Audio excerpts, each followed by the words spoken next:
Hello friends, welcome back to our channel. आज हम लोग केमिस्ट्री के चैप्टर 2 का नया पार्ट करने जा रहे हैं। इससे प्रीवियस वाले वीडियो में मैंने आप लोगों को एक्टिविटी 2.3 तक कंप्लीटली दिखा दिया था, एक्सप्लेन हो गया था काफ़ी अच्छे से।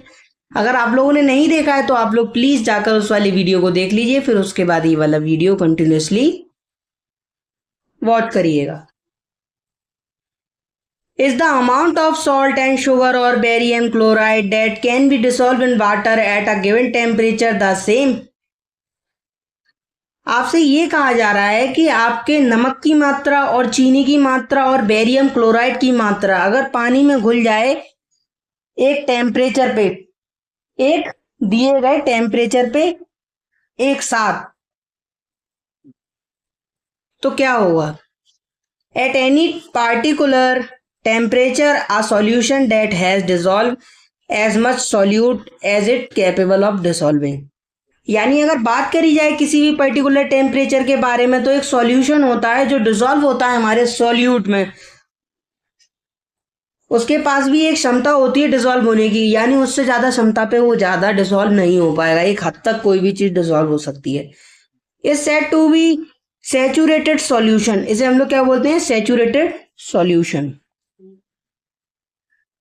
Is said to be saturated solution, यानी capable of dissolving is said to be saturated of solution.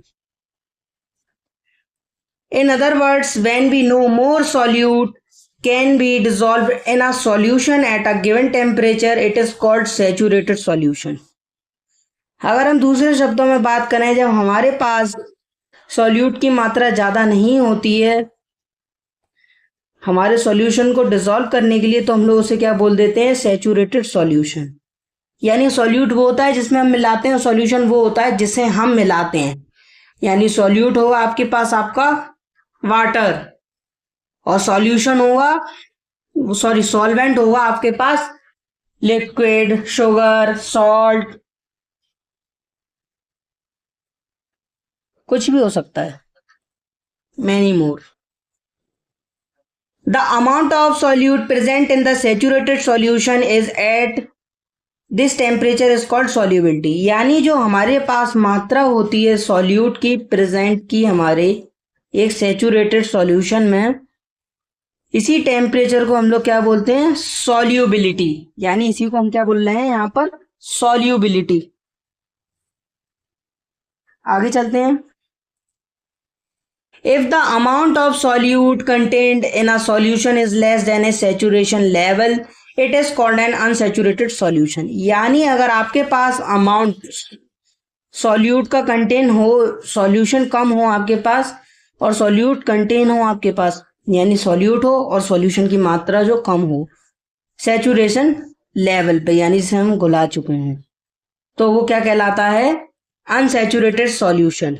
यानी सॉल्यूट तो है सही अमाउंट में, पर सॉल्वेंट नहीं है हमारे पास, यानी सॉल्यूशन नहीं है तो कम अमाउंट में, इसीलिए हम लोग उसे क्या बोलेंगे इस कंडीशन को? Unsaturated solution. What would be happen if you were to take a saturated solution at a certain temperature and cool it slowly. अब आपसे सिंपली ये पूछा जा रहा है कि अगर आप लोग किसी सैचुरेटेड सॉल्यूशन को लेंगे और एक टेम्परेचर पे उसे हीट करेंगे, फिर ठंडा करेंगे धीरे धीरे, तो क्या होगा? We can infer from the above activity that different substances in a given solvent have different solubilities at the same temperature। यानी आपने इससे पहली वाली एक्टिविटी में पढ़ा था कि जो हमारे पास अलग अलग टाइप के पदार्थ होते हैं उनके पास अलग अलग टाइप के सॉल्वेंट होते हैं, और उनके पानी में या किसी भी चीज में घुलने की टेम्परेचर का लेवल अलग अलग हो सकता है, और समूह में घुलने के तरीके भी अलग अलग हो सकते हैं। कोई कोई कम टेम्परेचर पे घुलता है, कोई ज़्यादा टेम्परेचर पे घुलता है। The concentration of a solution is the amount of solute present in A given amount mass of volume of solution. यानी कंसंट्रेशन ऑफ द सॉल्यूशन एक अमाउंट होता है हमारा जो सॉल्यूट में प्रेजेंट होता है, वो हमें क्या देता है? एक फिक्स अमाउंट बताता है हमारे वॉल्यूम ऑफ सॉल्यूशन के बारे में, यानी हमारे सॉल्यूशन की मात्रा कितनी है।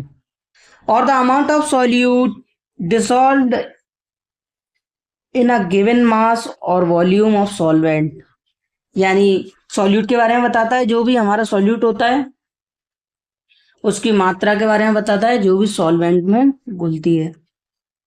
अब बात करी जाए कंसंट्रेशन ऑफ सॉल्यूशन किसके इक्वल होता है, अमाउंट ऑफ सॉल्यूट अपॉन में अमाउंट ऑफ सॉल्यूशन।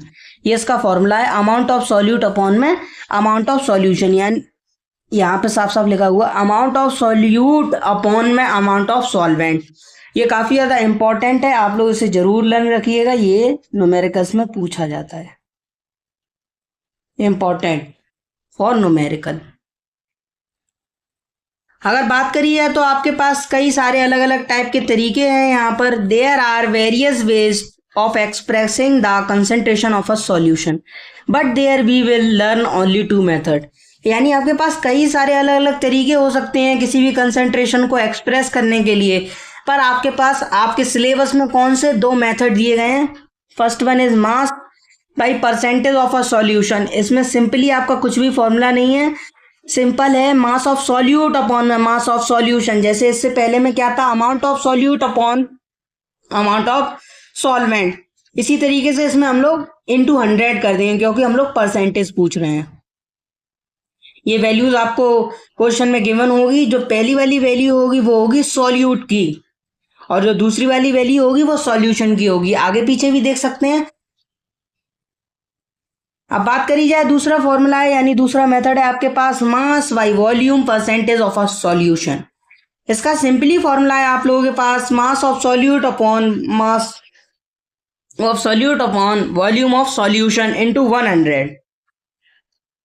अगर बात करी जाए एक न्यूमेरिकल की, मैं अभी के लिए तो आप लोगों को अंडरस्टैंडिंग के लिए इससे समझा रहा हूं, पर मैं इसके बाद आपके लिए ये चैप्टर पूरा जब फिनिश हो जाएगा तो एक सेपरेट वीडियो लाऊंगा। सेकंड वाले चैप्टर में जो भी न्यूमेरिकल्स हैं मैं आपको लोगों को सॉल्व कर कर दिखाऊंगा एक वीडियो में, अलग सेपरेट वीडियो रहने वाला है। अगर वो वाला वीडियो आप लोगों को जल्दी चाहिए तो आप लोग प्लीज कमेंट में जाकर जरूर लिखिएगा, जिससे कि मैं उस वाले वीडियो को और जल्दी ला सकता हूं, जो कि पॉसिबल हो पाएगा अगर आपकी डिमांड होगी तो। A solution contains 40 gram of common salt in 320 gram of water, यानी एक सॉल्यूशन है आपके पास जिसमें आपके पास है 40 ग्राम नमक, जो साधारण नमक है जो आपके घर में यूज होता है वो वाला, और आपके पास 320 ग्राम पानी है। तो आपको इसके कंसंट्रेशन टर्म निकालनी है, मास बाई मास से निकालनी है सॉल्यूशन की। तो मास बाई मास से कौन सा फॉर्मूला लगेगा, ऊपर वाला लगेगा, मास of solute upon mass of solution into 100। अगर आप लोग चाहें तो ये लिख सकते हैं, वरना आप डायरेक्टली यहां से सॉल्व कर सकते हैं।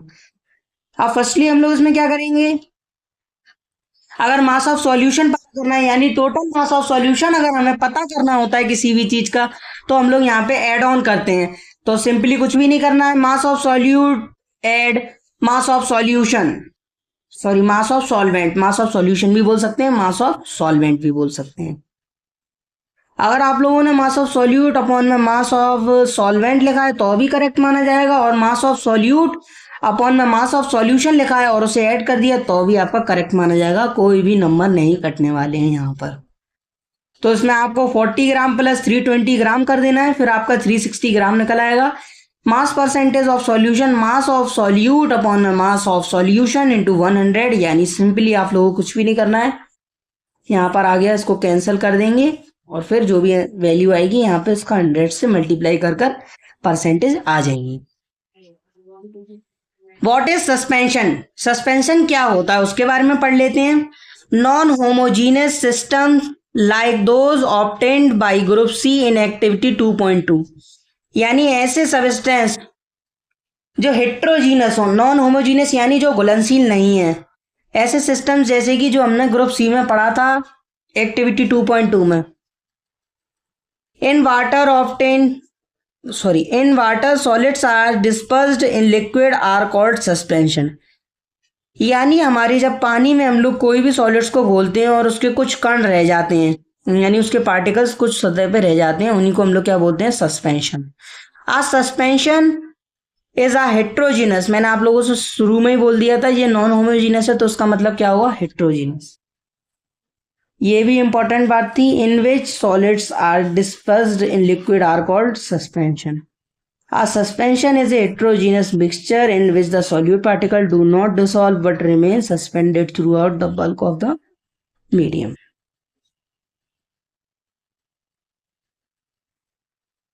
अब अगर आप लोगों से बात करी जाए सिंपली कि आपके पास जो हेट्रोजीनस है वो किस तरीके से सस्पेंशन हुआ। अगर आप लोगों ने एक बीकर लिया, बीकर लेने के बाद आप लोग क्या करेंगे, उसमें आप लोगों ने ली 1 स्पून सॉल्ट और दूसरे बीकर में लिया, ए बीकर में आपने लिया 1 स्पून सॉल्ट और वाटर लिया। अपने हाफ बीकर रखना चाहे हाफ और फुल एज योर विश। अब हमने लिया बीकर बी, उसमें हम लोगों ने क्या डाली, सैंड। सैंड डालने के बाद हमने दोनों चीजों को स्टिरिंग करा, यानी किसी चीज की मदद से उसको मिलाया। तो आप लोगों को थोड़ी देर में क्या देखने को मिलेगा कि जो हमारे पास सॉल्ट था वो पूरी तरीके से डिसॉल्व हो गया, तो वो तो हमारा क्या हो गया, homogeneous mixture.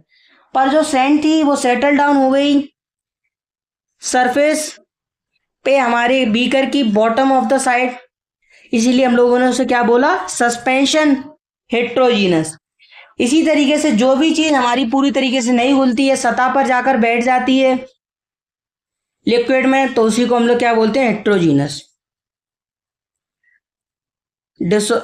Particles of a suspension are visible to the naked eye, यानी आपको सस्पेंशन के जो पार्टिकल्स होते हैं यानी कण होते हैं वो आपको आपकी नंगी आंखों से, यानी बिना स्पेक्टिकल्स, बिना माइक्रोस्कोप के दिख सकते हैं। तो आपको क्या करना है, सिंपली ये याद रखना है, homogeneous is which type of solution which is completely dissolve in the water or the solution is called homogeneous. The substance which not dissolve completely in the solution is called heterogeneous suspension. The suspension means is what? The solids are dispersed in liquid are called suspension. यानी जो भी चीजें अच्छी तरीके से हमारे liquid में नहीं घुल पाती हैं उन्हें हम लोग क्या बोलते हैं, suspension. The particles of a suspension can be seen by naked eye.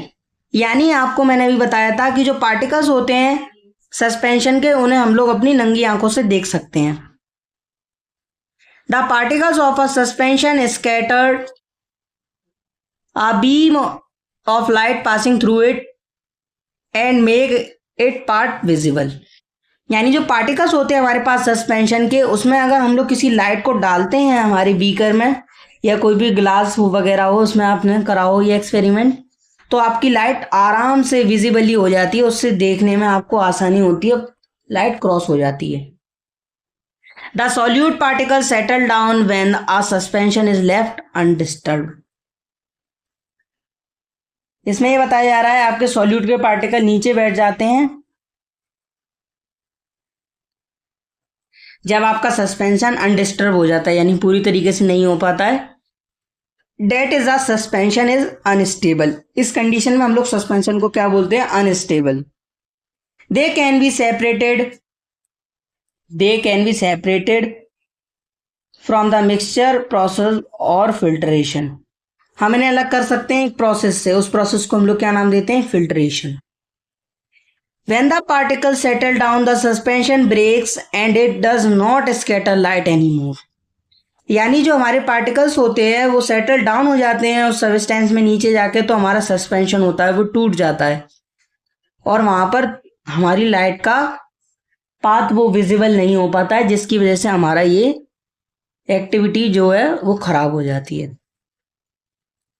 So friends, अगर आप लोगों को मेरा ये वीडियो पसंद आया तो please like, comment, subscribe, share जरूर करिएगा। और जो भी आपके फ्रेंड्स वगैरह हो जिन्होंने अभी तक हमारे चैनल पे वीडियोस नहीं देखे हैं तो आप लोग उनसे भी जाकर कहिएगा। अगर उन लोगों को अच्छा लगे तो वो भी हमारे इस चैनल के साथ अपने आगे की स्टडी को कंटिन्यू कर सकते हैं। Thank you.